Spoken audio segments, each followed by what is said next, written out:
देख रहे हैं बुलंद न्यूज़ टाइम और मैं हूं एंकर आपके साथ आज रिजौली बॉस।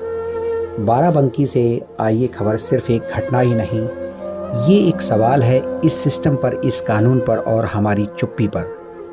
एक नाबालिग बेटी जिसकी इज्जत पर हाथ डाला गया, एक माँ जो न्याय मांगने निकली और फिर उसी माँ को सरेआम पीटा गया।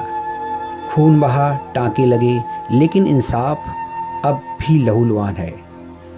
नई बस्ती नबीगंज बाराबंकी, शाम का वक्त एक 16 साल की मासूम अपने घर लौट रही थी, लेकिन उसे क्या पता था कि रास्ते में दरिंदे खड़े हैं। रास्ता रोका गया, हाथ पकड़ने की कोशिश, जबरन छेड़छाड़।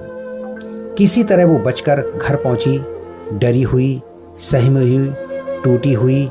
जब माँ ने बेटी की हालत देखी तो उसके अंदर की माँ जाग उठी।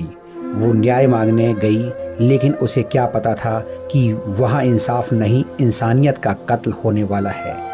हमला और खामोशी आरोप है कि आरोपियों के घर पहुंची माँ को घेर लिया गया, बेरहमी से पीटा गया, तब तक पीटा गया जब तक खून बहने ना लगा। उसके शरीर पर टाँके हैं, लेकिन सिस्टम के जख्म उससे भी गहरे हैं। पुलिस पर आरोप, गंभीर आरोप। पीड़ित परिवार थाने पहुंचा, उम्मीद थी न्याय मिलेगा, लेकिन 48 घंटे तक एफआईआर नहीं, कार्रवाई नहीं, उल्टा समझौते का दबाव। और हद तब हो गई जब रात की 1 बजे पुलिस पहुंचती है घर, बयान लेने या डराने।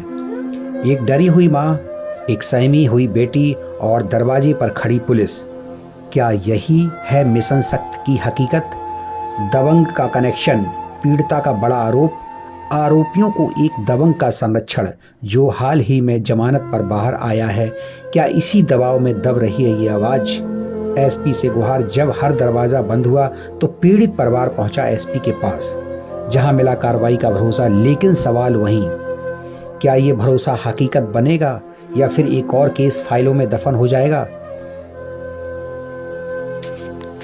ये सिर्फ बाराबंकी की कहानी ही नहीं, ये उस हर माँ की कहानी है जो अपनी बेटी के लिए लड़ रही है। कब तक बेटियां डरती रहेंगी, कब तक माएँ पिटती रहेंगी और कब तक सिस्टम खामोश रहेगा? अब जवाब देना होगा, क्योंकि ये सवाल सिर्फ एक परिवार का ही नहीं, पूरे समाज का है। बाराबंकी से ब्यूरो रिपोर्ट, साबुद्दीन।